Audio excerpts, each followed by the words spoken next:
레이기 중특강 세 번째 시간 레이기의 거룩의 개념 이 시간을 맞이해서 특별히 오늘은 중앙아시아권에서 사역하시는 귀한 선교사님들 모시고 강의를 하게 되었습니다. 러시아 땅이 워낙 크다 보니까요. 시간대를 맞추는 것이 정말 쉽지 않았는데 특히 우리 이산지 선교사님 수고해 주셔서 감사를 드립니다. 잠깐 그 본인 소개를 좀 부탁드리는데요. 저희가 방대한 분량을 짧은 1시간 정도 해야 되니까 짧게 본인 소개 좀 부탁드리고 강의에 들어가게 되겠습니다. 이산지 선교사님 먼저 소개 부탁드려요. 네, 안녕하세요. 저는 노보시비르스크에서 사역하고 있습니다. 제자들 선교회 소속이고요. 2000년도에 중앙아시아에 들어갔다가 사역지 변경 명령을 받고 지금은 이제 노보시비르스크에서 사역하고 있습니다. 여기서는 주로 제자훈련 사역을 위해서 좀 준비를 하고 있고 지역교회, 특별히 이제 가정교회 사역을 좀 하고 있다고 좀 보시면 되겠습니다. 오늘 이렇게 레이기를 강의에 참석하게 된 것은 저희가 오랫동안 좀 관심이 많았고 또 공부하고 싶었고 그런데 이번 기회에 또 우리 교수님 만나서 공부할 수 있게 돼서 참 감사하고 또 기대하는 바가 큽니다. 감사합니다. 네, 안녕하세요. 저는 노보시비르스크에 있는 정현정 선교사라고 하고요. 선교사 헌신한 지 2년밖에 안 됐고요. 지금 그래서 언어 연수 중이고요. 이제 주님이 그때그때 말씀하실 때마다 조금씩 사역에 순종하고 있고요. 그래서 한국어 이제 수업을 주로 하고 있고요. 근데 레이기를 또 하게 된 동기가 저는 이제 평신도 선교사로 파송받았고요. 그래서 신학을 하지 않았고 레이기뿐만 아니라 성경의 모든 책의 신학에 대한 궁금증과 갈급함과 사모함이 늘 있죠. 늘 있는데 이제 이 레이기 어떠한 장이라도 혼자는 공부할 수 없는데 이번에 또 주님이 불러주셨고 깨워주시는 그 영광 가운데에 레이기를 또 공부하게 돼서 너무 영광이고요. 이것을 통해서 또 하나님 더 알고 싶고 하나님 더 사랑해서 주님 말씀에 더 순종하며 갈 수 있는 또 선교사가 되기를 기대하고 바라는 바입니다. 감사합니다. 안녕하세요. 윤성환 선교사입니다. 길기지에서 하고 있고요. 신학교 사역하고 그다음에 불안노 아버지 학교와 함께 가정회복 사역을 하고 있습니다. 구속 또는 거룩이라는 주제를 가지고 위기를 통해서 공부할 수 있어서 굉장히 의미가 있고요. 좋은 시간 기대하면서 공부를 하도록 하겠습니다. 감사합니다. 안녕하세요. 반갑습니다. 저는 92년도 예장합동총회 GMS 파송으로 러시아에 들어와서 현지인들을 교회를 개척해서 세 군데 교회 중에 두 군데를 헌당해서 현지인 리더들에게 넘겨주는 사역을 하고 있습니다. 지금은 이제 러시아 전역에 러시아 현지 교회들을 돕고 한글학교 사역과 의료 선교 사역까지 이렇게 겸하고 있습니다. 제 개인적으로 레이기는 굉장히 어려운 책인데 그럼에도 불구하고 주님께서 어느 해부터 저에게 거룩의 근본적인 그 의미를 가르쳐 주시고 또 그 부분에 대해서 제 삶에 이 거룩이 얼마나 중요한가를 또 사역자를 떠나 성도로서 그것이 얼마나 귀중한 것인가를 가르쳐 주시는 시간이 되어서 오늘 이렇게 귀한 특강에 초대해 주셔서 더 많이 배우고 더 깊이 다른 선교사님들의 삶을 나누고 싶고 또 정승 교수님의 말씀을 통해서 제 삶이 다시금 점검되기를 원합니다. 그래서 오늘 이렇게 귀한 시간 갖게 돼서 감사합니다. 노보시비르스크에 있는 박사라입니다. 러시아는 1992년도에 들어왔고요. 소속은 CMR하고 또 일반 교회 소속입니다. 지금은 신학교 사역하고 있고요.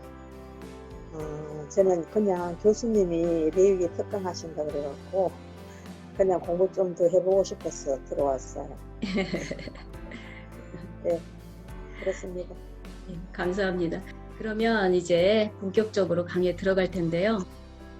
사실 레이기의 거룩의 개념이라는 이 엄청난 주제를 한 시간에 하겠다라는 게 좀 그 자체가 무모하지만 그래도 우리가 할 수 있는 최선을 다해서 한번 공부를 해보도록 하겠습니다. 레위기를 보통 그 거룩의 교본이다 이렇게 말씀을 하죠. 그리고 아까 우리가 이전에 만나서 좀 잠깐 대화를 나눌 때 선교사님께서 한 분이 그런 언급을 하셨는데 사실 레위기는 오경의 중심이고요. 5개의 책의 중앙에 있으면서 언약 백성이 이 땅을 살아가는 데 있어서 필요한 하나님의 말씀에 정말 그 모든 것들이 종합적으로 기록되어 있는 사실 성경에서는 유일한 책이거든요. 그래서 오경의 중심이 레위기, 그리고 오경이 나머지 구약의 또 기본. 그렇게 되면 레위기가 구약에서 가장 귀한 이제 책이 되는데, 근데 이제 참 거룩을 알 것 같으면서도 이 거룩을 또 정확하게 이해하는 게 또 쉽지가 않습니다. 그래서 오늘 이렇게 귀한 시간을 또 마련해 됐고, 우리 선교사님들 정말 바쁘신 시간 이렇게 쪼개서 참석해 주셔서 너무 감사한데요. 먼저 레위기의 전체 구조에서 본 거룩을 한번 살펴볼 것이고요.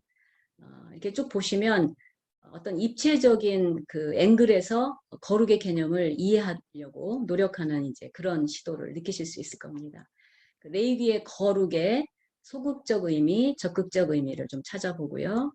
그 다음에 이제 적극적 의미에 관련해서 중요한 본문인 19장에 대한 걸 좀 살펴보고요. 그 다음에 거룩과 속됨, 정함과 부정의 관계, 그 다음에 거룩의 등급과 부정의 등급, 그 다음에 부정과 죄, 이 부분을 좀 살펴볼 것입니다.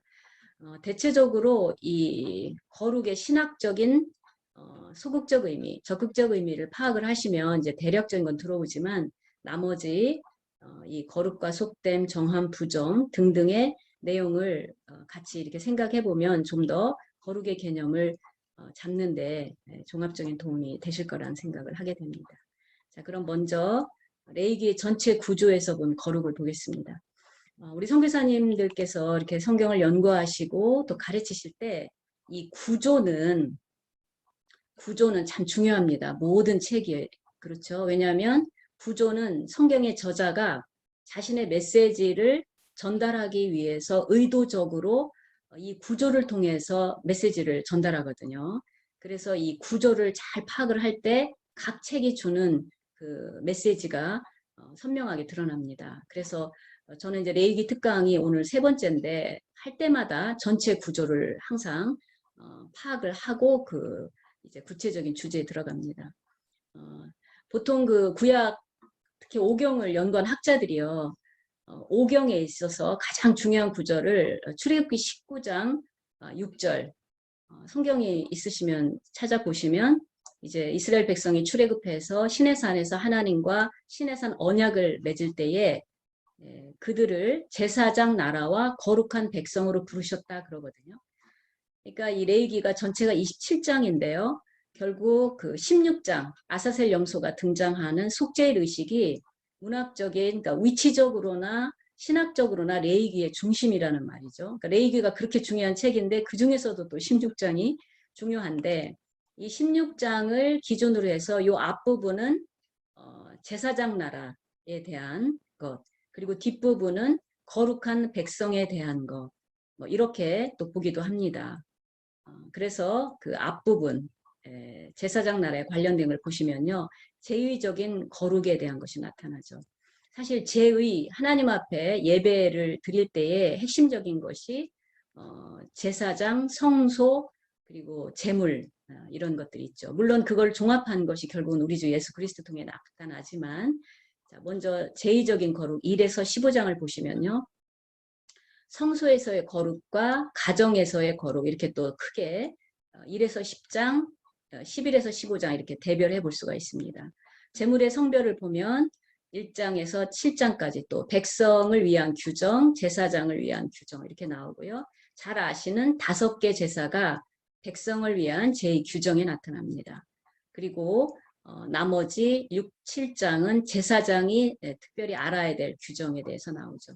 여기 이렇게 가로를 친 거는요. 요 앞에가 히브리어 성경의 구절 기준이고요. 요 가로는 우리 한글이나 영어 성경의 기준이 되겠습니다. 그 다음에 제사장의 성별은 이제 오늘날로 말하면 목사님들의 위임식이라 할까요? 아론과 아론의 아들들이 제사장으로 위임받아서 이제 첫 제사를 드리고 그런 내용들이 나오죠.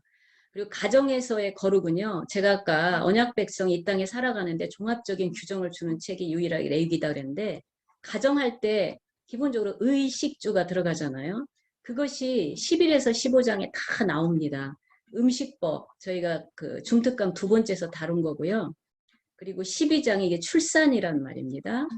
그리고 악성 피부병의 진단과 회복의식 제목에 이렇게만 담았지만 13, 14장에 가면 의복에 그 발생한 악성 곰팡이, 뭐 주택에 발생한 악성 곰팡이 이런 것들이 나온단 말이죠. 그리고 남녀의 성기 유출물 사실 남녀의 성관계를 가진 후에 어떻게 처리할 것이냐 이런 것이 자세히 기술되는데 그게 결국 뭐겠어요? 부부 간의 그런 성관계에 그런 것까지 레위기는 아주 세부적으로 이야기를 합니다.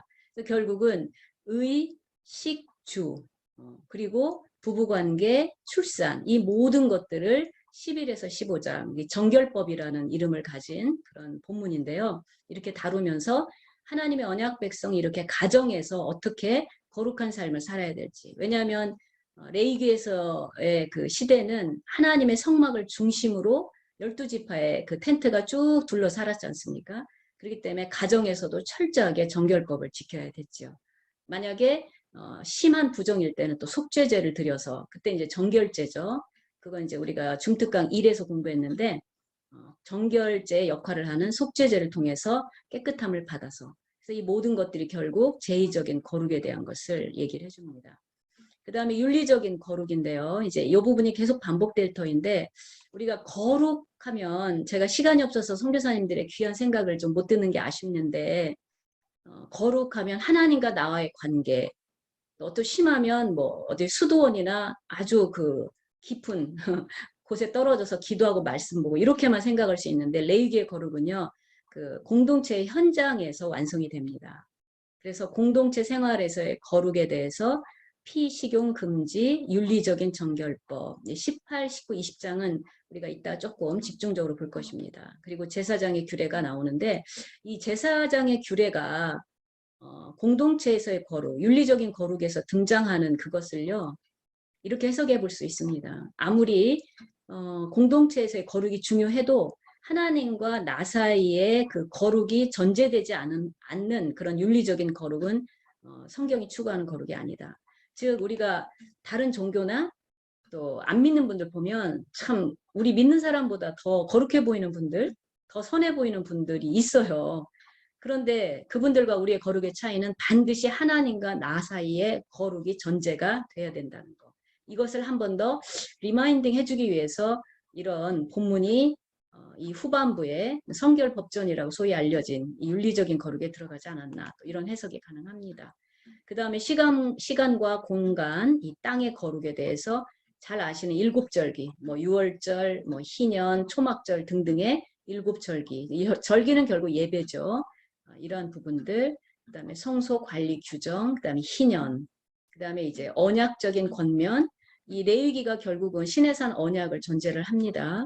그래서 축복과 저주, 순종하면 축복, 불순종하면 저주. 이건 신명기 18장을 상기시키는데요. 이렇게 이제 되고 그다음 마지막 사람, 땅, 집, 가축의 봉헌 이렇게 레위기 전체 구조가 이루어져 있습니다. 그러니까 결국은 레위기가 거룩에서 시작해서 거룩으로 끝나지만 하나님과 백성 사이에서의 제의적인 거룩, 그 다음에 공동체에서 백성과 백성 사이에서의 거룩 이렇게 책이 구성이 되어 있습니다. 자, 그럼 두 번째로 레위기의 거룩에 대해서 한번 생각을 해보겠습니다. 화면이 가려지기 때문에 제가 좀 줄이겠습니다. 자, 거룩은 야훼와 다른 모든 피조물들을 구분짓게 하는 본질이다. 이것은 야훼께서 자신의 이름이 거룩하다고 선언하시는 것에서 반영된다. 그러니까 이제 우리가 평소에 또 하나님의 영광이라는 말을 많이 하는데요. 하나님의 영광은 결국 하나님의 거룩이 가시적으로 표현이 된 것입니다. 죄송해요. 제가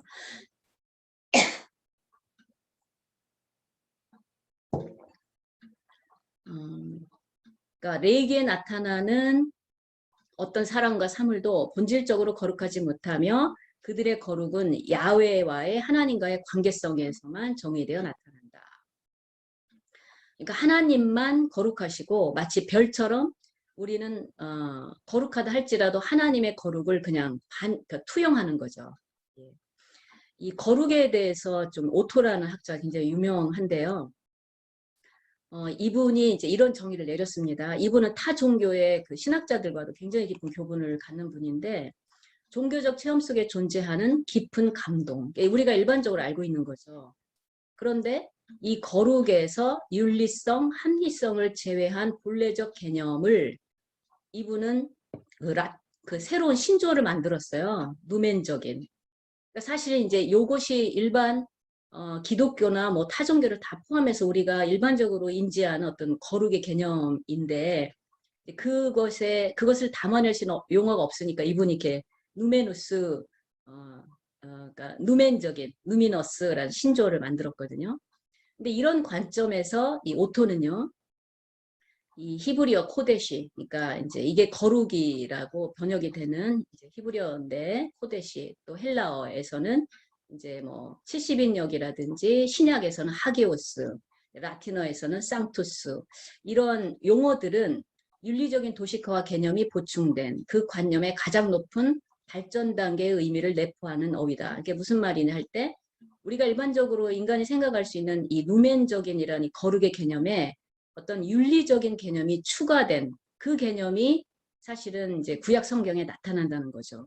따라서 오토의 거룩의 개념에 의하면 히브리어 코데시, 즉 거룩이라는 이 의미는 막연한 뭐 내 마음이 뭐 이렇게 영적으로나 어떤 정서적으로 고양된다라든지 하나님 앞에서 어떤 굉장한 종교적 체험하는 그런 것도 포함되지만 그런 개념만이 아니라 실제적인 윤리적 개념을 포함한 어휘인데 특별히 아까 보신 것처럼 이 레위기도 이러한 이해를 지지한다고 볼 수 있습니다. 그러니까 거룩이라고 생각을 할 때에 그냥 하나님과 나만의 종교적인 그것이 아니라 현장, 삶의 현장, 윤리적인 현장에서 이 거룩이 직결되어 있다라고 볼 수 있는 거죠.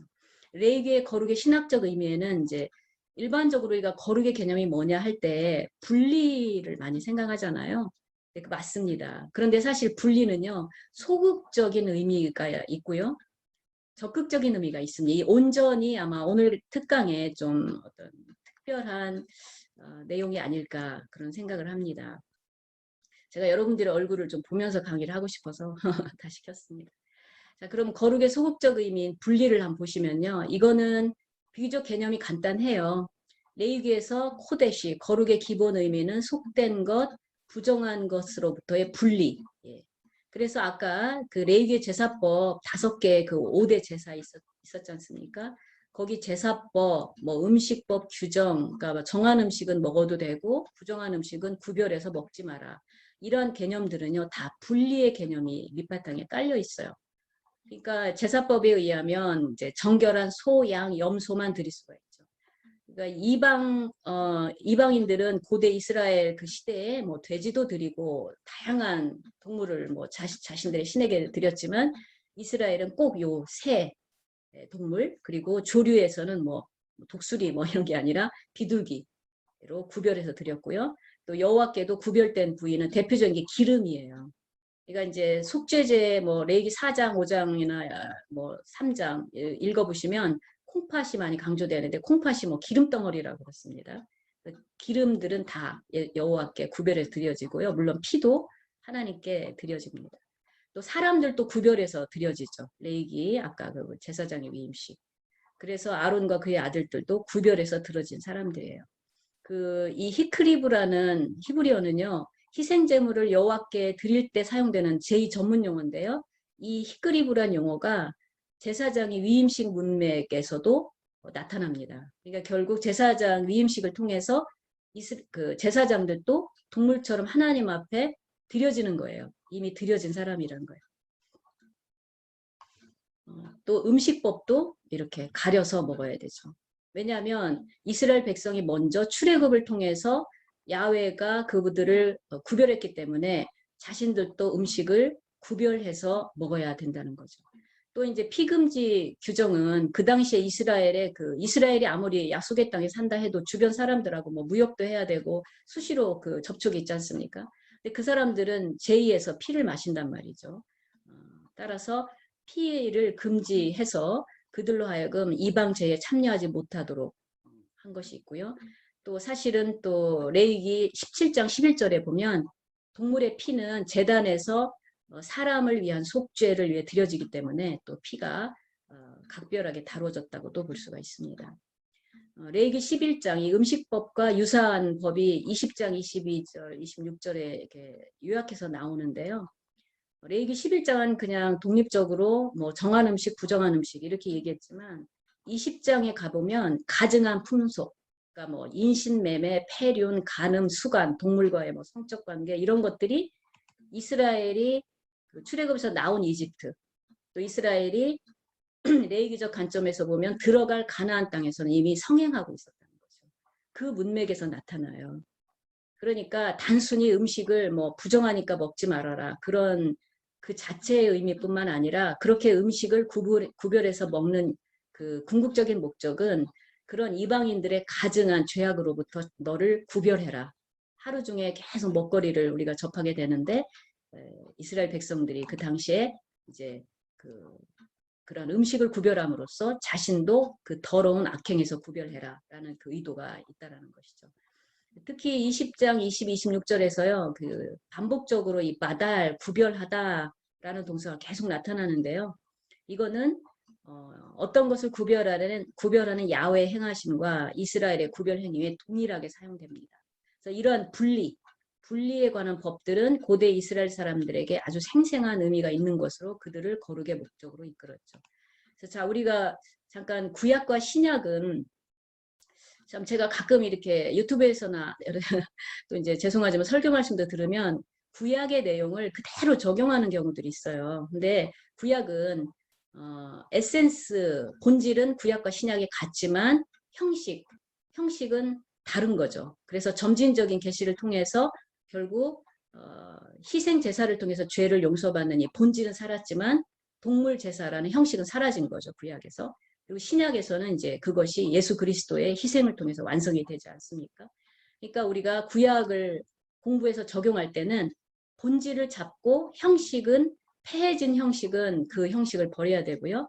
여전히 살아있는 도덕법이라든지 이런 또 형식은 우리가 잡아야 되고 구별해서 구약과 신약을 봐야 되는데 그럼 이러한 구별에 대한 것을 어떻게 오늘날 적용할 것이냐 할 때에 뭐 오늘날 그 음식법 두 번째 특강 두 번째 가시면 아시겠지만 음식법은 이미 종료가 됐습니다. 하지만 그 정신은 살아 있게 되죠.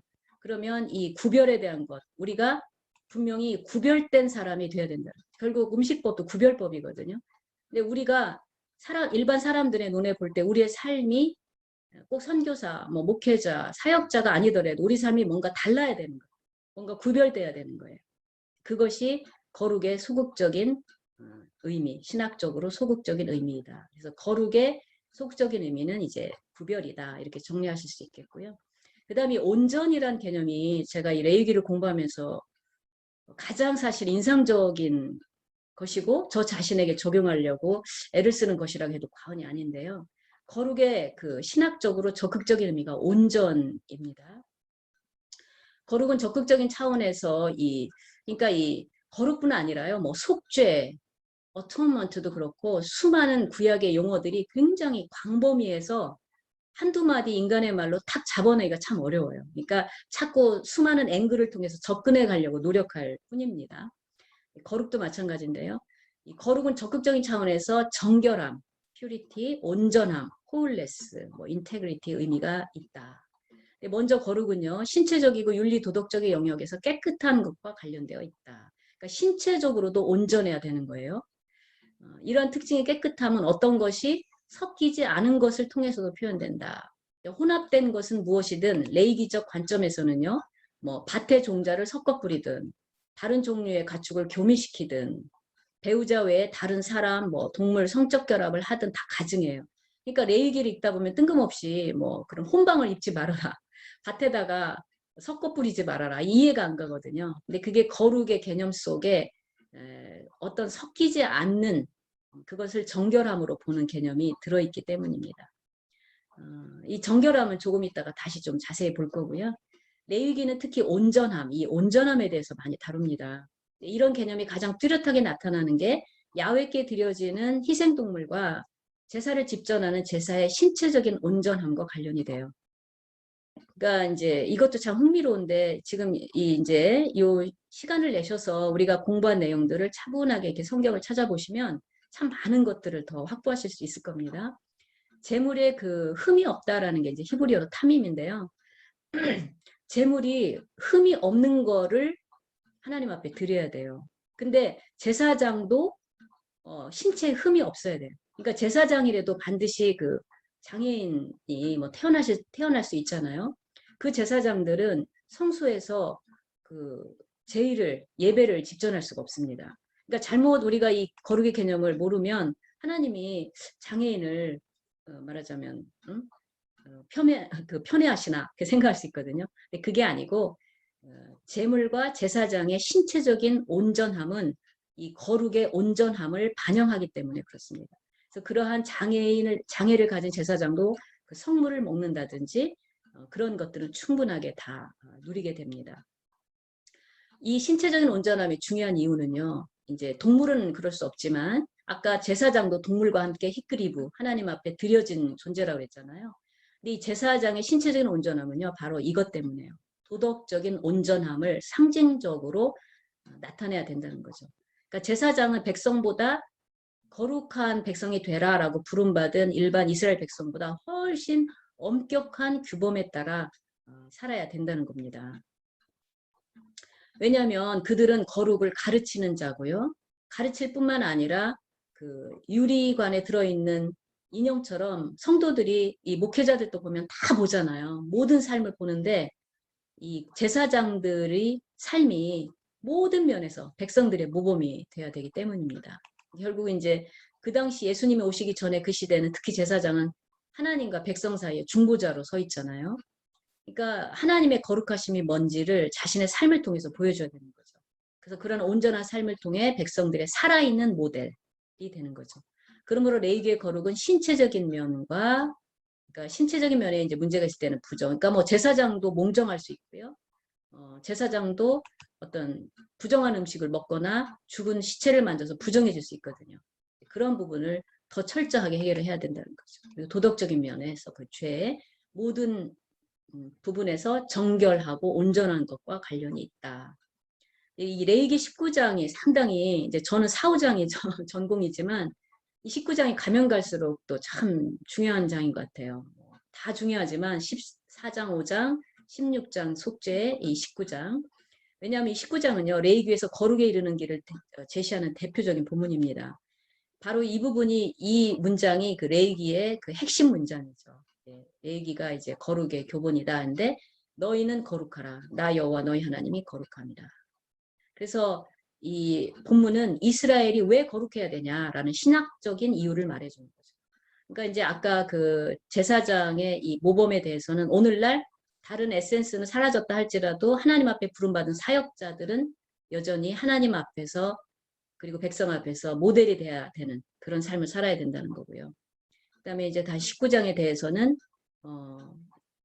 그러니까 저희 교회가 용산에서도 국제교회인데요. 자주 be holy as I am holy 이렇게 거룩하라 내가 거룩한 것처럼 이거를 참 자주 이렇게 우리가 외치고 하는데 우리가 거룩해야 되는 이유는 바로 하나님께서 거룩하시기 때문에 그러니까 기독교의 유일한 내용인 거죠.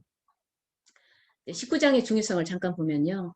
19장은 아까 말씀드린 윤리적인 거룩 단락에서 가장 중요한 본문으로 볼 수 있다. 왜냐하면 이 단락에서 핵심 단락이 18, 19, 20장인데 이건 학자들이 이제 동의하는 바고요. 그 중에서 이 교차대조를 보면 이 구약을 특히 공부하시다 보면 이 교차대조가 참 많이 나오거든요. 이 교차대조에서 가장 대표적으로 알려진 게 이 가운데 이렇게 쏙 들어간 이 부분이 이제 가장 중심이 된다는 이해예요. 그러니까 아까 구조에 대한 걸 말씀드렸는데 이런 소구조, 작은 구조를 통해서도 레위기 저자는 이제 이 가장 핵심적인 걸 강조한다는 거죠. 여기서 보면 이제 19장이 핵심인 거예요. 18장은 이제 읽어보시면 뭐 별하별 다양한 막 성범죄들이 나오잖아요. 그리고 20장에는 또 그러한 성범죄가 또 나옵니다. 그래서 성행위, 성범죄 이것이 이렇게 A-로 나오고요. 성범죄를 포함한 심각한 죄에 대한, 아까 그 악행에 대한 것도 말씀드렸는데 19장이 이웃사랑에 대한 원리에서 이제 가장 핵심 본문으로 이렇게 레위기를 16장을 중심으로 딱 수박처럼 이렇게 잘랐다고 한다면 그 후반부에서는 이 19장이 핵심이라는 것을 이렇게 구조를 통해서 알 수가 있습니다. 그래서 이 19장은 예수님 시대에 매주 회당에서 읽혀졌다. 왜냐하면 유대인에게 이 본문은 레위기, 나아가 구약에서 가장 중요하게 여겨진 게 바로 레위기 19장이라는 거죠. 우리 선교사님들 그 유대인들이 아이들에게 어렸을 때부터 가르치고 외우게 하고 하는 게 레위기라는 거 잘 아시잖아요. 근데 그 레위기 중에서 19장이 가장 중요하다. 왜냐면요. 이 19장을 이렇게 쭉 그 주위에서 보시면요. 10계명이 출애굽기 20장에 나오는데 사실 뭐 모세의 율법을 압축하면 10계명이다. 이렇게 볼 수 있는데 뭐 제1, 제2, 제3 이렇게 쭉 나와 있는데 이 19장에는 그러한 10계명이 다 나오면서 그 내용이 확대되어 있어요. 19장이. 그러니까 유대인들은 출애굽기 20장보다는 이 19장, 10계명이 등장하면서 그 10계명이 확대돼서 소개되는 이 19장을 귀하게 여기고 요약된 토라다. 그러니까 모세의 율법을 다 요약하고 요약해서 나머지 딱 나오는 게 바로 19장이다. 이렇게 유대인들은 볼 정도로 19장을 아주 중요하게 여깁니다. 그래서 10계명의 쌍둥이 본문으로 이렇게 알려져 있고요. 유대인뿐 아니라 우리 기독교에도 왜 이 19장이 중요하냐. 19장에 좀 이따 보실 텐데요. 이 18장이 핵심인데 이 18장이 바로 이웃사랑, 내 이웃을 내 몸처럼 사랑하라. 이게 원조예요. 예수님께서 말씀하시고 사도 바울이 이웃사랑을 강조했지만 원조는 19장 18절입니다. 이 본문이 굉장히 많이 이렇게 인용이 돼요. 다 소개를 못해서 등 했어요. 예, 신약에서 가장 많이 인용된 구약 본문 중 하나가 19장 18절 이웃사랑에 대한 것이다. 자, 그럼 19장의 구조를 간략하게 보겠습니다. 19장은요. 16개의 단락으로 이루어져 있습니다. 그리고 이 16개의 그 단락이요. 단락 끝에마다 나는 여호와 너희 하나님 또는 나는 여호와라는 동기절, 왜 이 단락을 소개하는지에 대한 그 동기절로 마무리가 돼요. 이 동기절은 이 명령을 주신 분이 여호와. 이제 우리가 히브리어로는 아도나이, 그러니까 사실은 다르게 써놓고 아도나 이렇게 읽는데 이스라엘 백성들 하나님의 이름, 성호를 부르길 두려워하니까. 그래서 우리도 이제 히브리어에서 유일하게 그 단어를 이렇게 아도나이로 따라 읽는데 이 아도나이는 이스라엘 백성들은 아도나이를 들으면 딱 언약을 상기를 시켜요. 엘로힘 할 때 그 엘은 다른 신들, 다른 고대 근동의 신들도 얘기할 수 있지만 이 아도나이는 독점적으로 여호와 하나님. 그래서 이 명령을 주신 분이 여호와이고 따라서 언약을 통해서 여호와의 아내가 된 여호와의 백성이 된 이스라엘은 순종해야 된다라는 그 의미가 암시가 되어 있죠. 동기절은 앞부분, 그러니까 이제 레위기 19장이 총 36절인데요. 18절을 중심으로 딱 수박처럼 또 잘라진다는 거죠. 그래서 1에서 18절에 8번 아까 말씀드린 그 나 여호와 나는 여호와라 이 동기절이 16개의 단락으로 이루어지는데 8개는 앞부분에 또 8개는 뒷부분에 나타납니다. 그래서 여기서 기준이 되는 것이 18절 이웃사랑, 내 이웃을 내 몸처럼 사랑하라. 근데 그 단순히 반복되는 게 아니고요. 뒷부분은 내용적으로 앞부분의 내용을 확대해요. 예를 들면 19장 3절에 부모 공경을 얘기를 하거든요. 근데 뒷부분에 가서는 노인 공경까지 범위가 확대되고요. 19장 3절에 안식일 준수는 30절에 가서는 안식일과 성소의 존중으로 확대되고요. 또 19장 18절에 이웃사랑은요. 19장 33절에 거류민, 그러니까 거류민은 이방인보다는 이스라엘의 공동체에 함께 살고 있는 이방인이죠. 그 거류민을 말하자면 내 이웃처럼 사랑하라. 이렇게 확대가 되죠. 신약에서 예수님은 어떻게 확대를 하시나요? 우리가 사랑할 대상이 원수까지 사랑을 하라는 거죠. 내 이웃을 내 몸처럼 사랑하는 것도 힘든데 원수까지 사랑해라. 그런 참 성령의 도우심이 아니면 지킬 수 없는 그런 내용을 명령하시죠. 어쨌든 19장 1에서 18절은 19장 전체를 요약한다고 볼 수 있습니다. 지금 19장 18절을 자꾸 강조하면서 이게 왜 중요한지를 제가 이렇게 몰아가는 걸 느끼실 거예요.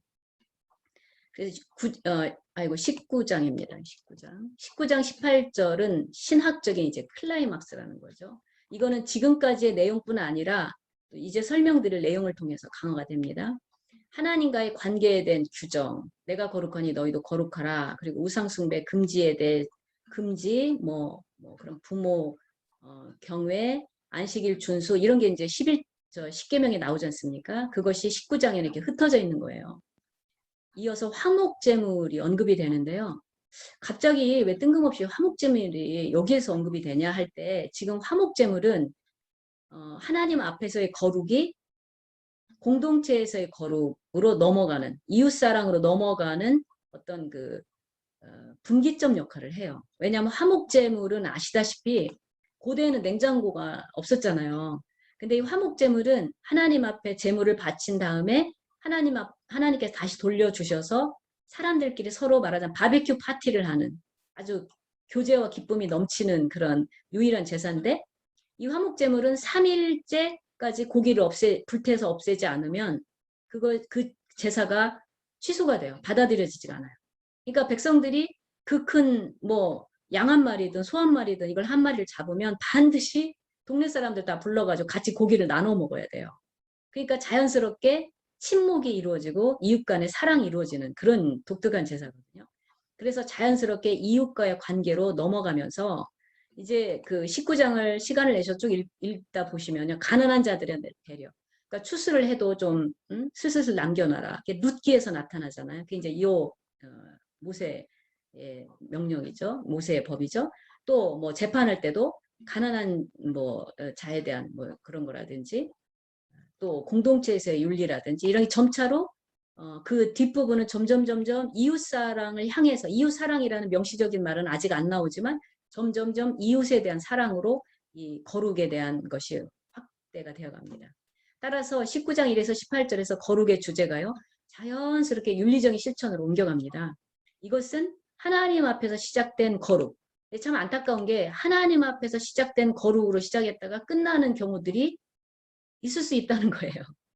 그러니까 하나님 앞에서나 교회에서나 금식, 기도, 말씀 이거는 너무 좋은데 사람들 사이에서는 어떤 그 인격적인 인정이나 존경을 받지 못하는 경우들이 있다면 그것은 거룩을 제대로 이해하지를 못하는 것이라는 거죠.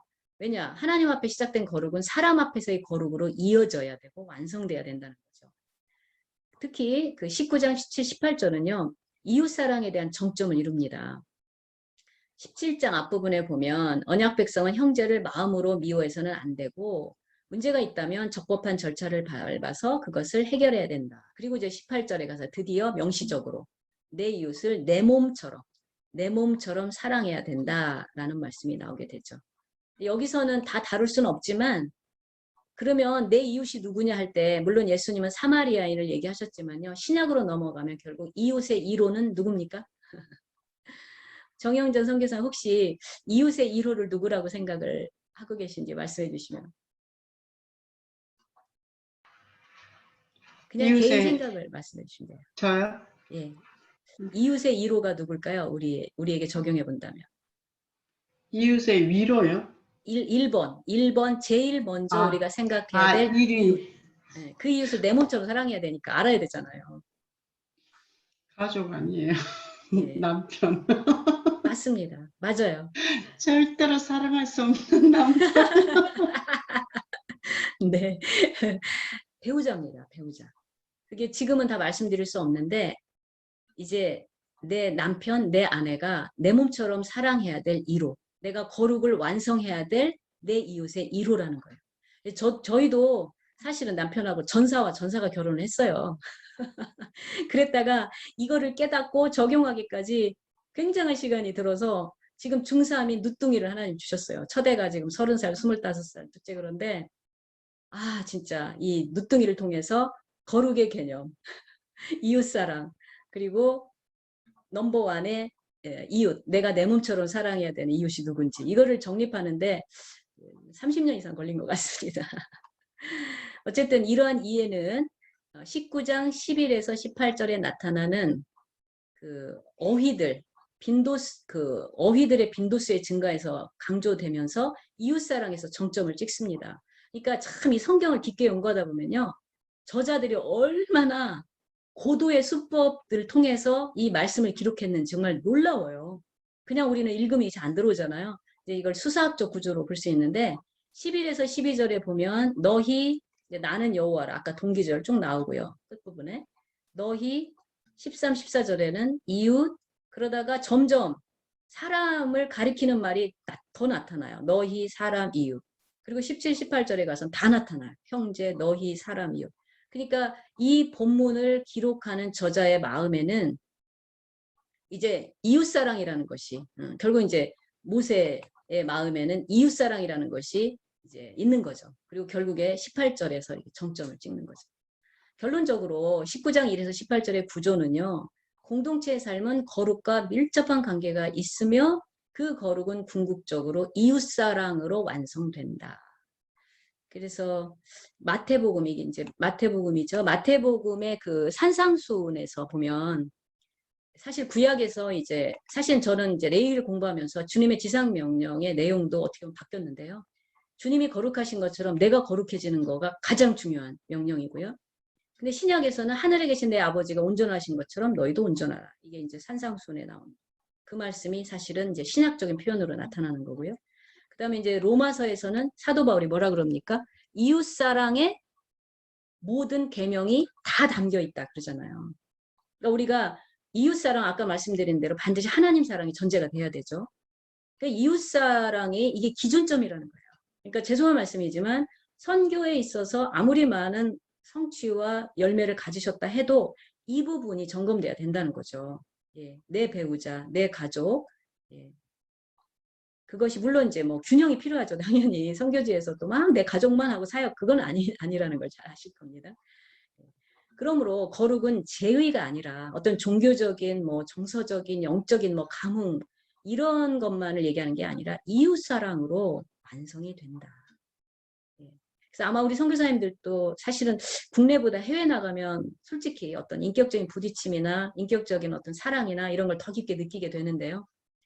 이웃사랑이 이웃사랑이 얼마나 그 사람이 헌신되어 있는 걸 볼 때 그 사람의 진정한 영적 성숙도를 가늠하는 데도 굉장히 도움이 된다고 저는 생각을 해오고 있습니다.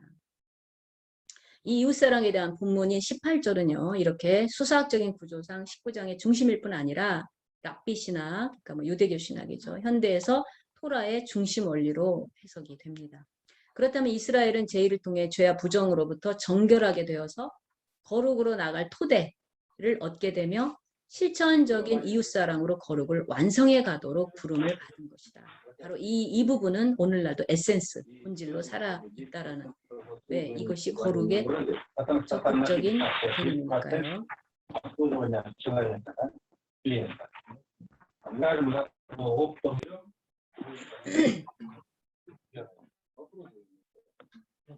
예, 걱정하지 마세요. 이 부분 제가 컷 편집하겠습니다.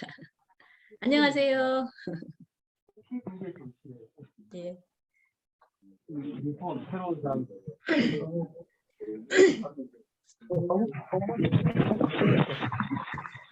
자, 계속 하겠습니다.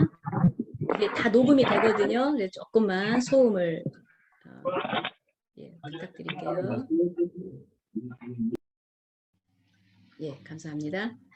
자, 전체적인 레위기의 구조도 아까 말씀드린 것처럼 제의와 윤리의 절대적인 상관성을 분명히 드러내죠. 아까 저희가 봤던 것처럼 레위기의 앞부분은 세소, 곧 혹은 부정으로부터의 분리로 시작하지만 또한 공동체의 삶 속에서 행함을 통해 완성이 된다. 정리하면요. 거룩에는 분리, 제의와 함께 행함, 윤리의 개념이 공존해 있다. 공존해 있다. 즉 레위기의 거룩은 세소 혹은 부정으로부터 분리하여 야훼 앞에 나아가는 것과 신체적으로 도덕적인 정결을 실천하여 공동체의 삶 가운데서 온전함을 이루는 것이라고 정리할 수 있고, 제가 오래전에 어떤 정말 신앙이 좋으신 어떤 여자 집사님이 권사님이셨구나. 교회에서 굉장히 고통과 어려움을 당하시는 그런 일들이 있었어요. 그러니까 아예 먼 곳에 혼자 가서 그냥 말씀 보고 기도하며 살고 싶다 그러시더라고요. 그건 거룩이 아니죠. 우리 공동체 안에서 힘들고 어려움이 있더라도 공동체의 삶 가운데서 온전함을 이루는 것이다. 이것이 이제 주님이 우리에게 요구하시는 거죠. 자, 여기까지가 사실 여기까지만 공부를 하셔도요. 거룩의 소극적인 적극적인 개념이 어느 정도는 정리가 이제 되실 거고, 말씀드린 것처럼 이제 본문을 보시면 좀 더 확인될 건데, 자, 요 나머지 세 가지 부류를 보시면요. 좀 더 폭넓게 이해가 되실 겁니다. 거룩의 개념에 그 관련돼서 우리가 알아야 될 것이요. 거룩, 속됨, 부정함, 정함, 이 관계를 이해해야 되거든요. 자, 레위기 10장에서 무슨 사건이 있었습니까? 이제 레위기 8장에서 아론과 그 아들들이 제사장으로 위임을 받죠. 그리고 레위기 9장에서 첫 제사를 드리고 하나님의 불이 첫 제사를 이제 아론이 대제사장으로서 딱 첫 제사를 성공적으로 드리니까 하늘에서 불이 내려와서 제단 걸 다 태웠어요. 그러니까 사실 한글 성경이나 영어 성경은 그 감격을 잘 못 나타내는데요. 히브리 성경에 보면 뭐 하늘에서 불이 떨어져서 제단에 모든 걸 다 태우는 하나님의 임재가 나타나니까 그걸 지켜보는 모든 백성들이 막 소리를 지르고 찬양하고 경배하고 엄청난 일이 있었거든요. 근데 그 다음에 레위기 10장을 보면요. 명시적으로 나타나지 않지만 술을 먹지 말아라든지 어떻게 보면 파티가 일어난 것 같아요. 너무 기분이 좋은 상황이 됐는데 그만 나답과 아비후가 그 파티가 일어났다면 너무 기분 좋아 술을 많이 먹은 것인지 착각을 해서 잘못된 불을 들이다가 그 자리에서 죽잖아요. 그러니까 하늘에서 내려온 불이 제단을 태운 그것이 그대로 제사장을 살라버려요. 그 다음에 하나님께서 이 명령을 주십니다. 거룩, 속된 것, 부정, 정함. 이 네 가지, 사실 레위기는요, 이 네 가지의 영역을 왔다 갔다 할 뿐이에요. 레위기 세계관에서 거룩하지 않은 모든 건 속되고요. 정하지 않은 모든 것은 부정합니다. 이제 여기서 우리가 인식해야 될 게 우리는 일반적으로 뭐 속물, 속되다 이럴 때 좀 부정적인 게 있잖아요. 근데 레위기의 속됨은 부정적인 의미가 아니에요. 단지 이 정함은 그러니까 거룩은 속됨과 정함은 부정함과 대립적인 개념이고요. 거룩이 아닌 나머지는 다 속된 것. 먼저 이 부분을 보면, 그러니까 제사장, 뭐 나실인, 성소나 지성소, 성물 등등 안식년, 안식일 이런 하나님께 드려진 사람이나 시간이나 장소는 다 거룩하고 나머지 그에 대응되는 백성, 이스라엘 백성, 진영, 평일 이건 다 세속의 영역이에요. 그러니까 굳이 뭐 죄스러운 게 아닙니다. 그런데 여기 세속적인 속됨의 영역에 정함과 부정함이 공존해요. 그러니까 부정함이 있어요.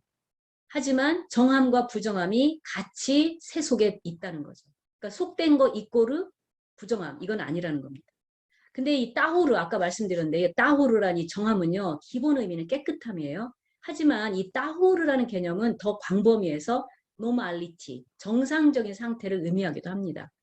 이 더글라스라는 여신학자인데 이분이 이거를 잘 정리를 했는데 부정은 창조의 온전함을 훼손하는 거예요. 그러니까 창조의 원형에서 이탈하는 것은 온전함이 결여된 것으로 부정하죠.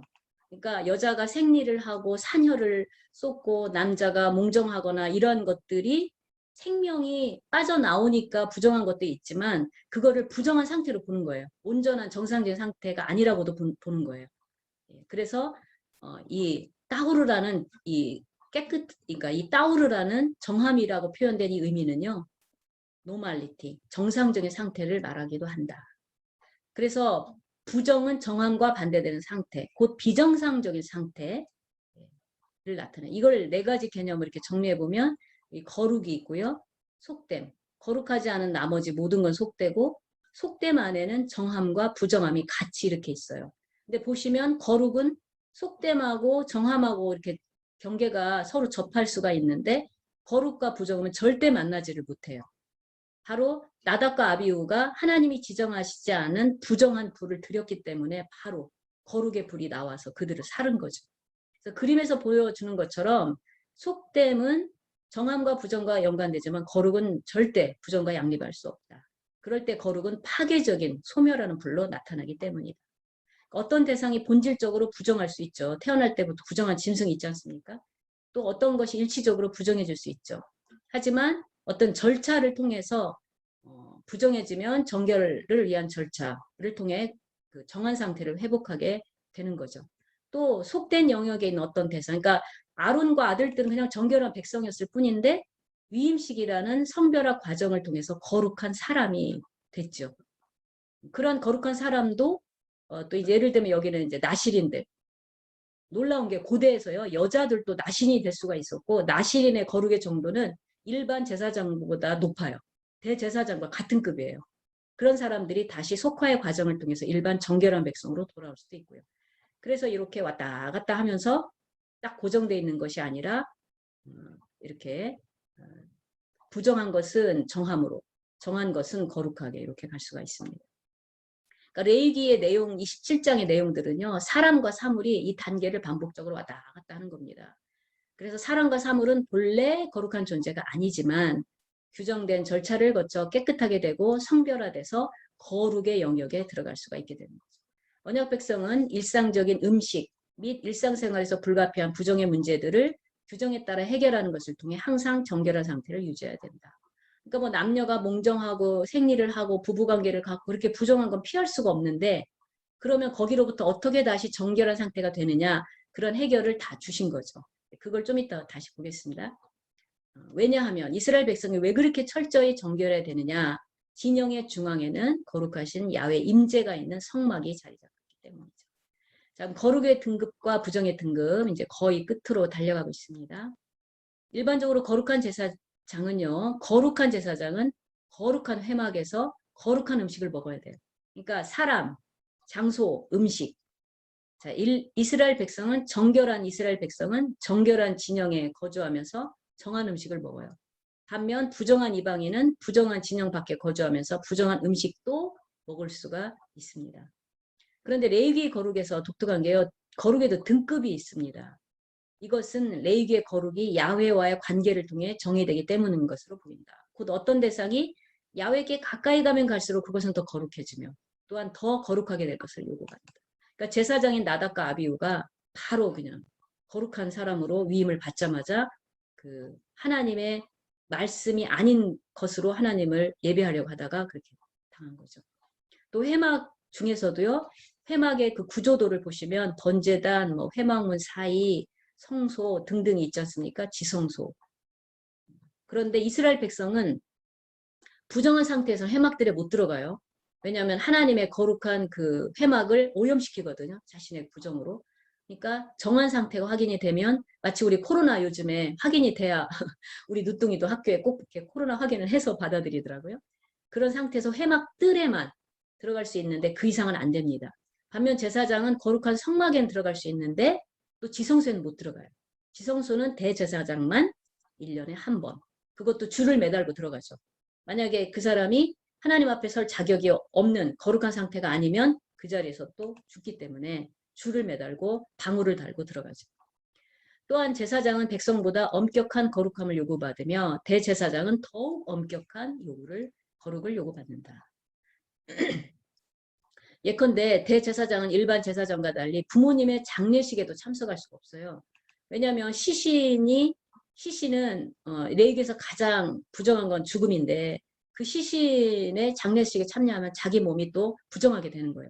그러면 바로 와서 제사를 집례할 수가 또 없기 때문이죠. 굉장히 엄격하죠. 결혼의 규정도 보다 엄격해서 대제사장은 반드시 자기 백성 중, 이방 백성 안 돼요. 자기 백성, 이스라엘 백성 중에서 처녀만을 아내로 삼을 수 있습니다. 제사장은 제사장 미망인과는 결혼할 수 있어요. 그거는 제사장의 씨를 그 혈통적인 순결함을 보존하기 위해서 그런 것 같습니다. 음식과 관련해서도요. 야훼께 드려진 그러니까 성물도 성물이 있고 지성물이 있어요. 그냥 단순히 거룩한 성물에는 화목제물이 있고 이런 뭐 흔든 가슴, 뒷다리 이런 등등은 제사장과 자녀들이 이 정결한 곳에서 먹을 수 있고요. 하지만 지성물, 소제, 속죄제, 배상제, 고기는 오직 제사장들만, 부인이나 애들은 먹을 수가 없어요. 거룩한 곳에서 먹어야 됩니다. 자, 이와 같이 야훼께 보다 가까이 나가는 대상일수록 거룩함에 있어서 보다 높은 수준의 거룩을 요구받는 것이다. 그러니까 오늘날도 하나님 앞에서 우리가 사역자로 부름을 받았을 때는 더 많은 거룩함을 요구받는다라고 볼 수가 있는 거죠. 레위기에는 거룩뿐 아니라 부정에도 등급이 있습니다. 부정은 거룩에서 멀어질수록 정도가 심각해지고 해결 수단도 어려워집니다. 이 표를 보시면 미미한 부정은 그냥 시간, 그냥 기다리시면 되고요. 저녁까지. 보다 심각한 부정은 물로 씻는다고 할 때는 뭐 샤워와 옷을 갈아입는 것을 생각해 볼 수 있죠. 저녁까지 기다리고. 매우 심각한 부정은 물로 씻고 기다리고 해도 안 되기 때문에 속죄제가 그때는 정결제의 기능을 하죠. 죄가 있어서가 아니라 정결을 위한 제사. 미미한 부정에는 짐승의 사체나 생리 중의 여인을 만지는 것, 그 다음에 보다 심각한 부정은 사체를 옮기거나 유출병자의 침상을 만지거나 정상적인 성기 유출물이 있는 경우, 그다음 매우 심각한 부정은 산혈, 병적인 성기 유출물, 악성 피부병, 이 경우에는 제사가 요구된다는 겁니다. 자, 죽음은 레위기에서 가장 부정한 겁니다. 레위기의 부정은 죽음과 관련이 있거나 죽음을 암시합니다. 거룩한 사람들, 제사장, 나실인은 시체에 가까이 할 수가 없지요. 그러니까 부모의 장례식 때도 참석할 수가 없습니다. 나실인도 그 어떤 기간에는 나실인이 끝날 때까지 참석할 수가 없습니다. 또한 산혈이나 성기의 유출물은 생리나 정액을 통한 생명의 유실, 그러니까 죽음을 암시한다고 보는 거죠. 나아가 시체를 연상시키는 악성 피부병의 비늘 같은 그 피부는 죽음을 연상시킨다. 그러니까 이렇게 볼 때 부정은 죽음의 기운을 나타낸다라고 볼 수 있죠. 이렇게 부정은 죽음과 연관되면서 매우 심각한 경우에는 이제 제사를 드려야 되고요. 특히 이 속죄제에서 그러니까 속죄제가 다른 어떤 제사보다 피의식이 굉장히 정교하고 복잡하잖아요. 뭐 7번 뿌리고 바르고 이런 제사가 필요한 이유는 성경에서 가장 강력한 세정제가 바로 피이기 때문에 그렇습니다. 특히 민수기 19장입니다. 붉은 암송아지, 그러니까 암송아지에 붉은 게 있나 봐요. 피가 강력한 세정제임을 설명해 주는데요. 이 피의 세정력은 붉은색을 통해 암시되고요. 이 피의 색깔을 상징합니다. 그리고 피가 불에 태워질 때 히브리 전통에서요. 세정제로 사용되던 백향목, 우술초, 홍색실이 추가됩니다. 이 우술초가 그 다윗이 그러잖아요. 여호와여 우술초로 나를 깨끗게 하소서. 그러니까 그 고대 이스라엘 백성에게 우술초는 깨끗하게 하는 그런 것으로 알려져 있는 거죠. 백향목, 우술초, 홍색실. 그래서 피의 세정력을 강화시키기 위한 것이다. 이상을 종합하여 부정의 등급과 이거는 제가 아까 정리한 아까 보여드린 요거를 보시면 되겠습니다. 자, 마지막입니다. 부정과 죄인데요. 전통적인 속죄 신학은요. 이 속죄제를 오직 죄를 위해서만 드린다라고 사실 오랫동안 생각을 해왔기 때문에 오리겐이라든지 어떻게든지 부정을 죄와 연결시키려고 했었어요. 또 사실 전통적인 신학에서도 또 여성이 어떤 선악과를 먼저 따먹었다 그런 내용 때문에 또 여성에 대한 그런 것도 있었고요. 그래서 산모가 속죄제를 드려야 되는 이유는 일정 기간 동안 성소에 나아가 예배를 못 드리고 여호와와 교제를 누리지 못한 죄의 성격을 나타내기 때문이다. 이게 맞지가 않죠. 자녀는 하나님이 주신 엄청난 고대의 축복인데 그래서 이건 이제 다 뒤집어졌습니다. 이때는 죄와 관련이 있어서가 아니라 바로 속죄제가 정결제의 역할을 한다. 그렇지만 레위기에서 부정을 죄와 직접적으로 연결짓기는 어렵다. 이제 말씀드렸고요. 아까 본 것처럼 부정의 기본 개념은 불결함이며 동시에 비정상적인 상태. 따라서 부정을 죄라고 볼 수 없다. 그럼에도 불구하고 현대적 개념과 달리 거룩한 백성으로 부름받은 이스라엘이 불결하거나 비정상적인 상태에 빠지는 것은 죄와 무관하지 않다. 왜냐하면 이러한 부정이 바로 죄를 은유적, 상징적으로 나타내기 때문이다라는 거죠. 레위기의 전체 구조도 부정이 죄의 은유적 표현인 것을 암시한다. 곧 10에서 16장 단락은 부정으로 오염된 성막의 정결에 대한 주제를 다루면서 부정으로 인한 죽음을 언급한다. 15장 31절에 보면 그 부정이 내 성막에 내 성소에 쌓여서 죽지 않도록 하라. 하나님께서 그렇게 말씀을 하셨습니다. 그런데 18, 20장 단락 역시 죄로부터의 정결을 다루면서 죄의 결과는 죽음을 말한다. 그리고 이 두 가지 부정과 죄가 20장에서 통합적으로 언급된다. 그러니까 어쨌든 속죄제가 때로는 정결함을 때로는 죄사함을 위해 드려지는 것과 같이 한다. 자, 이제 마지막입니다. 따라서 부정이 항상 죄는 아니지만 죄는 항상 부정합니다. 부정과 죄의 개념이죠. 달리 말하면 죄는 극심한 부정이다. 이런 점에서 볼 때 부정과 죄의 본질은 유사하다. 부정과 죄는 죽음이라는 개념으로 연결된다는 점에서도 관계가 암시된다. 언급한 것처럼 악성 피부병이 시신의 모습을 연상시키고 유출병이 생명의 의식을 나타내는 걸 때 죽음은 부정은 죽음의 기운이며 극심한 죽음의 기운이다. 결국 왜냐하면 죄의 결과가 죽음이기 때문이다. 레이기 저자는 부정과 죄를 엄격하게 구분하지 않는 경향이 있다. 이스라엘 백성들도 이런 상징성을 자연스럽게 받아들였던 걸 봅니다. 자, 이상으로 레위기 거룩에 대한 연구를 전체적으로 종합해 보겠습니다. 레위기의 거룩은 세속 혹은 부정으로부터의 분리를 의미한다. 나아가 신체적으로나 도덕적으로 깨끗하고 온전한 것이다. 특히 거룩은 행함, 이웃사랑을 정점으로 하는 행함을 통해 완성된다. 레위기 거룩에는 등급이 있어 야훼께 가까이 갈수록 더 거룩해지며 더 거룩해질 것을 요구받는다. 대제사장 나실인이 대표적인 예죠. 또한 부정에도 등급이 있는데 거룩에서 멀어질수록 부정의 정도는 심각해지고 그 처리 수단도 어려워진다. 매우 심각한 부정을 처리하고 또 죄사함을 받기 위해서는 속죄제를 드려야 된다. 왜냐하면 죄는 레위기에서 극심한 부정으로 부정과 죄는 본질적으로 유사한 것으로 볼 수 있기 때문이다. 굉장히 인텐시브한 내용을 제가 막 달렸습니다. 아이고, 따라와 주셔서 감사하고요. 이제 우리 선교사님들께서 좀 말씀을 해주시면 감사하겠습니다. 네, 감사합니다. 그 부정함과 그 죄의 어떤 구분들, 이런 부분들에 대해서는 성경을 읽으면서도 저도 좀 궁금한 점이 좀 있었어요. 그러니까 죄를 짓는다는 어떤 물리적인 어떤 열매, 죄의 열매들이 있잖아요. 뭐 도둑질을 했다, 간음을 했다 하는 이 구체적인 열매가 있는데, 그렇지 않은 뭐 성경에는 이제 하가가라고 하는 그 제사장이 부지 중에 지은 그런 그 단어를 하나 쓰면서 죄에 대하여 그런 죄들을 이걸 죄로 봐야 되느냐 하는 이런 부분들에 대한 좀 궁금함들이 제 나름대로 있었어요. 예를 들면 기후를 그냥 뭐 너무 극단적인 예지만 길을 걸어가다가 발을 잘못 디뎌서 개구리를 밟았어요. 개구리는 죽었겠죠. 예를 들어서 그런 거죠.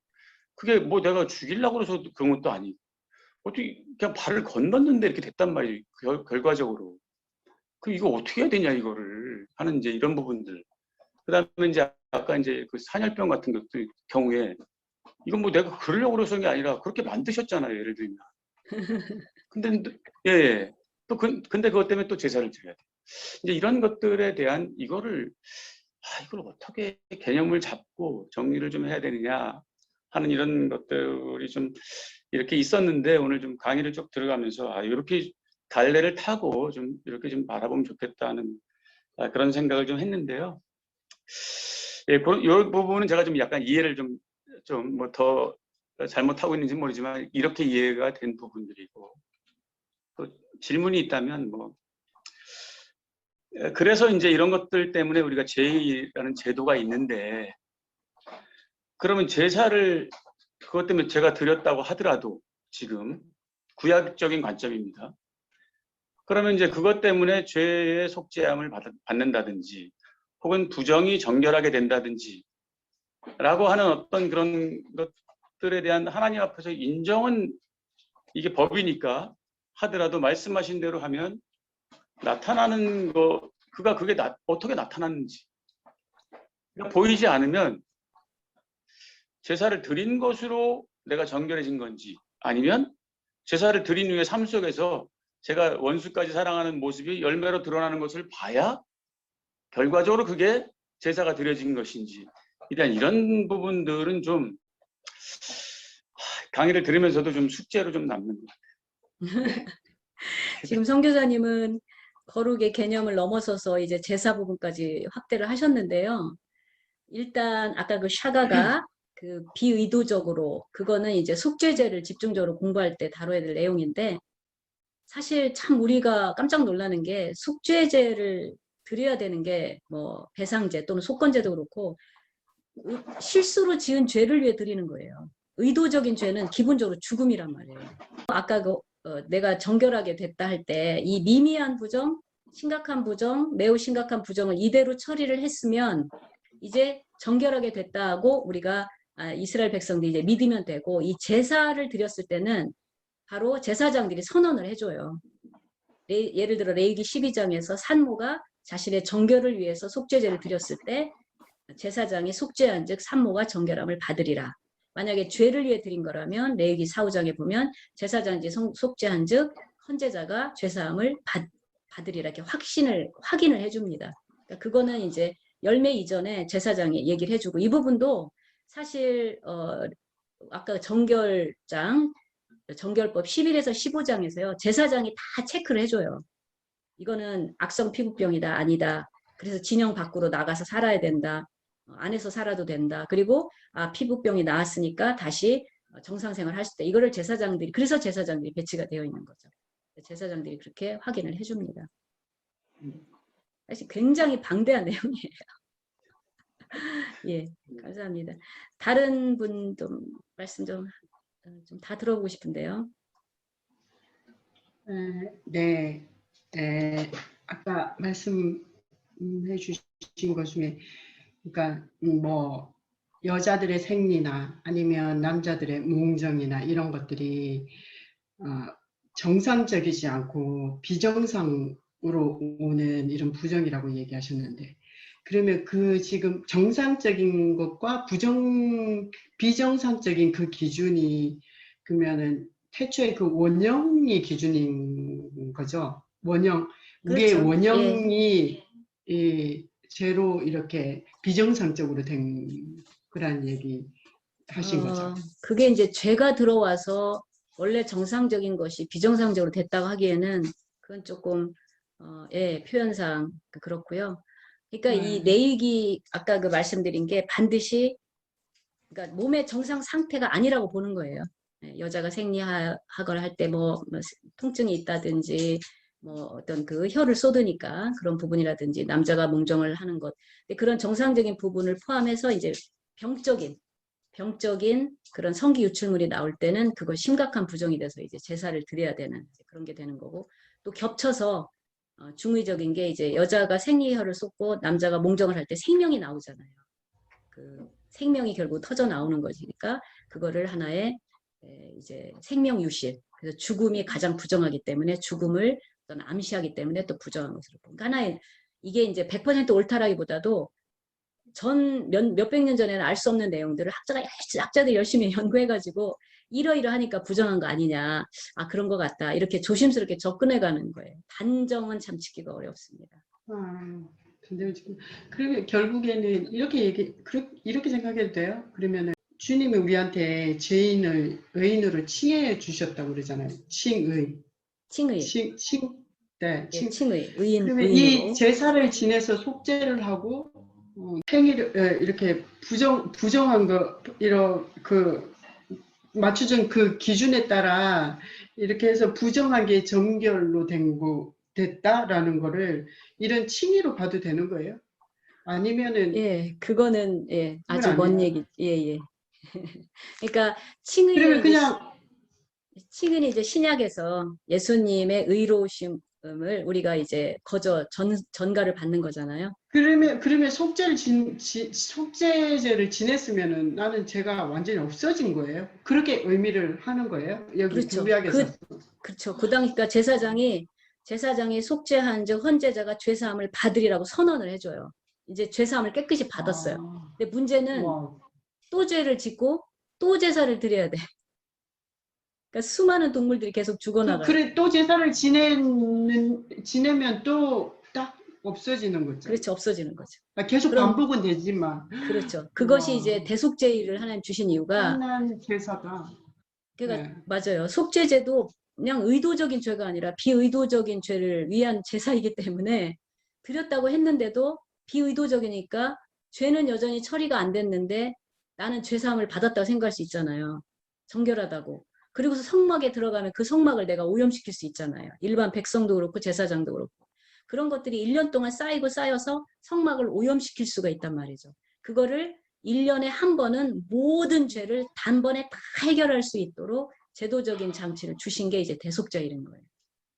그러니까 소위 우리말로 표현하면 알고 지은 죄, 모르고 지은 죄 이런 것까지도 대속죄를 통해서는 다 심지어는 의도적인 죄도 그때는 그 의도적인 죄를 이제 제사장 뭐 신학이라고 표현하는데 하나님 제가 정말 잘못했습니다. 이런 회개를 통해서 비의도적인 죄로 쳐주고 그래서 모든 죄가 하여튼 1년에 한 번은 다 리셋된. 그게 대속죄. 그 지금까지 제가 생각했던 이 제사가 이런 수준의 제사가 아니었던 거를 지금 깨달았고 엄청난 이게 은혜다라는 생각이 그렇죠. 와 이거 진짜 엄청난 은혜다라는 생각이 좀 들어요. 이 제사라는 것이 저도 구약 소름이 이 돋네요. 제사라는 맞습니다. 장난 아니에요. 네. 진짜. 그러니까 구약을 공부를 하면 할수록 아까 초대 제가 말씀드린 것처럼 그냥 예수님이 우리 죄를 위해 십자가에 돌아가셨다는 것만 반복하니까 또 신약을 읽으면 뭐 많이 도움이 되지만 그 뭔가 인간의 제한된 이성 속에서 예수님의 속죄가 더 넓고 깊게 잡히지가 않는 거예요. 근데 이 제도를 공부하면 할수록 맞아요. 막 그 감격, 은혜, 야, 은혜. 그리고 이 속죄의 개념을 또 공부를 하다 보면 어토먼트, 뭐 어떻게 그 개념을 우리 인간의 이성으로 하나님의 그 인간을 향한 사랑과 은혜를 어떻게 할 수가 없는 거예요. 그 이상이에요. 그냥 그 이상. 우리의 생각, 표현, 그 이상. 오늘 이 거룩의 여러 이제 저 세부적인 내용들 그리고 제사 방법들 그리고 제 규정 이런 것들을 보면서 참 왜 이렇게 복잡하고 왜 이렇게 아주 세세하게 디테일한 것까지 하나님께서 이렇게 아주 작은 부분까지 이렇게 명시해 놓으셨을까 이런 생각을 좀 많이 하게 돼요. 그래서 그 생각을 하면서 이런 생각이 문득 들었습니다. 어떤 생각이냐면 사람이 너무 간사해서 그렇지 않을까. 우리 인간이 너무 악하고 간사하니까 주님께서 모든 것을 이렇게 플랜을 짜갖고 하나 다 어떤 것은 어떻게 처리하고 어떤 것은 어떻게 처리하고 이렇게 완전히 그 job description 해주는 것처럼 말하자면 내가 처음 회사 입사했는데 이 회사에 어떤 것도 모르기 때문에 그런 그 시스템 그 안에 하나님의 거룩의 시스템 안에 들어갈 수 있도록 우리 인생들에게 이런 어마어마한 레이기라는 책을 주셔서 그 잡 디스크레션을 보여주시고 그거대로 따라할 때 하나님의 그 규범을 따를 수 있는 말하자면 우리가 의지와 습관이 될 수 있도록 그렇게 만드신 거 아닌가 그런 생각을 해봤습니다. 처음에. 그리고 두 번째는 이제 저한테 가장 큰 도전을 준 말씀이 바로 이제 마지막 부분에 교수님이 쓰신 것 중에 거룩은 행함, 이웃사랑을 통해 완성되고 그리고 레이기의 거룩은 그 등급이 있어서 야훼께 더 가까이 갈수록 그 등급이 높아진다는 거예요.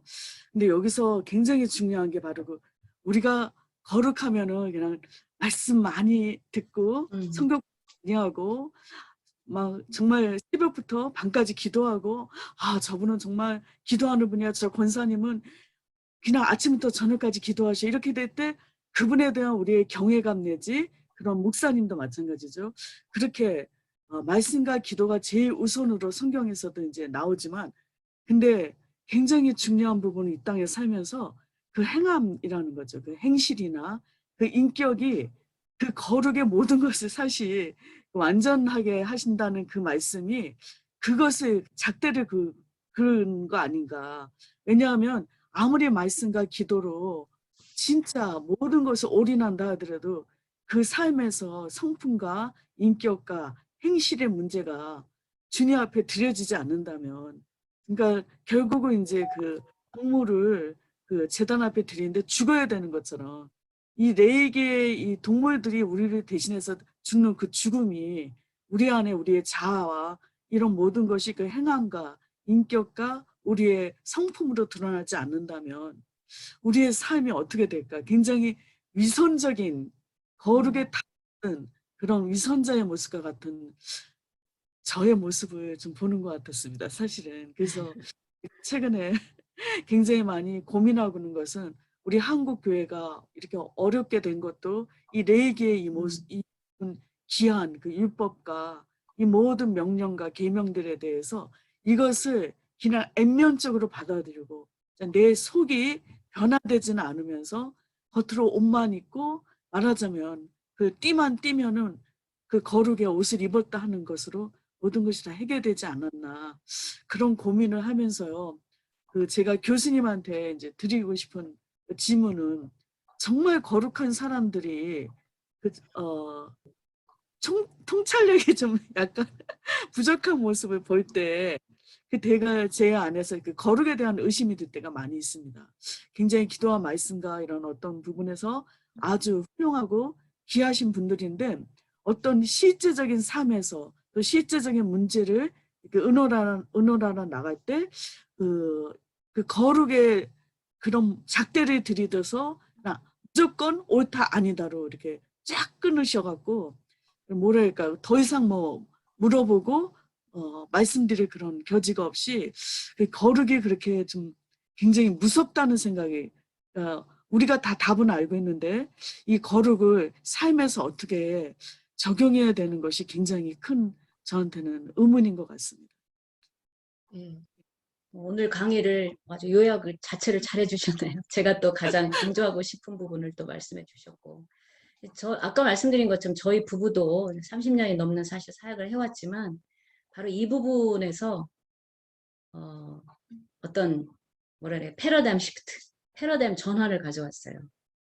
그래서 이웃을 일단 부부끼리 그리고 부모와 자녀 사이에서 작은 부분에서 이 사랑에 대한 실천이 없으면서 그러니까 뭐 예전에는 뭐 남편도 그렇고 저도 그렇고 막 사역한다고 아이들에 대한 것도 그렇고요. 또 이제 남편 같은 경우도 뭐 선교사 아내니까 또는 사역자 아내니까 목회자 아내니까 마땅히 응? 그 희생을 요구하고 이런 것들이 아니라는 것. 저 역시도 그렇고 이런 부분들을 이 레위기의 이 거룩의 개념을 붙잡고 이렇게 우리가 굉장히 이제 늦둥이 지금 중3 늦둥이부터 이제 살아올 때 이게 이거구나. 하나님 우리한테 요구하신 삶이 이거구나라는 그 어떤 행복, 만족함 그걸 느낄 뿐 아니라 사역에서도 그런 만족을 솔직히 계속 찾아가는 거예요.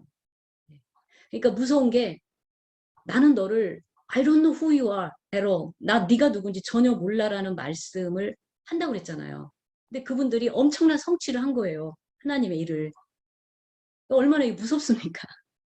근데 그 핵심, 그럼 우리가 어떻게 알아요? 바로 이 레위기의 개념. 분리와 특히 온전함, 이웃사랑으로 완성. 이웃사랑이라는 거는 뭐 대단한 게 아니라 아주 사소한 인격인 거죠. 내가 의도하고 어떤 때 밖에선 잘하고 집에 와서 엉망이 아니라 그냥 어디를 가든지 내 사소한 생각, 말, 태도 속에 그냥 그게 흘러나오는 그것이 하나님이 원하시다는 걸 솔직히 저희 부부는 확신을 하고 있어요. 오래전, 이미 몇 년 전부터. 그리고 이제 그걸로 죄송한 말씀이지만 사역하는 분들도 바라보게 되죠. 얼마나 많이 성취하셨나는 잘 안 보게 되더라고요, 이제는. 너무 귀하죠. 귀하지만 사실은 더 중요한, 가장 중요한 게 있다라는 걸 알게 된 거죠. 역시 좀 선교사님. 자, 우리 박사라 선교사님 좀 말씀 듣고 싶네요. 네, 강의 감사합니다. 감사하고요. 정말 거룩의 기준은 하나님이시고 우리가 아니고 또 제사장의 어떤 그런 신체적인까지 하나님 온전하기를 바라셨잖아요. 요즘은 뭐 사람들이 뭐 그것도 오해할 수도 있죠. 뭐 장애인 비하처럼. 근데 네. 하나님의 기준은 그게 아니고 정말 어떤 뭐 성경의 모든 기준은 정말 하나님이듯이 정말 하나님께서 내가 온전한 것이 너희도 온전하라. 내가 거룩하니 너희도 거룩하라. 근데 이제 우리는 좀 이렇게 예수님 전혀 모르는 사람들도 상대하고 예수님을 알지만은 믿음이 연약한 사람들도 상대하는데 진짜 어떨 때는 그냥 그 사람들 수준에 맞춰서 그냥 넘어가고 싶기도 하고 좀 그런 것 좀 있어요. 그런 게 있지만은 예를 들면 이제 그 11조 있잖아요. 그 초신자들은 진짜 11조 말씀을 전하면 어떻게 받아들일 것인가 그런 생각도 좀 하고 하면서 나름대로 이래저래 생각도 많이 하고 하는데 정말 하나님께서 거룩하듯이 정말 어떤 우리의 어떤 그런 수준은 하나님 편에서 그 상대편의 믿음이 어릴 수도 있고 성숙할 수도 있지만은 그런 게 문제가 아니고 정말 내가 하나님 편에서 하나님 기준대로 해야 된다 그런 생각 좀 하게 됐습니다. 그리고 참 강의 감사하고요. 제가 40분 되면 어디 좀 가야 돼요. 제가 지금 미리 인사를 드릴게요. 네네. 오늘 오래간만에 진짜 그 학자분들의 강의를 들을 수 있어서 감사합니다. 아유, 너무 감사합니다. 네.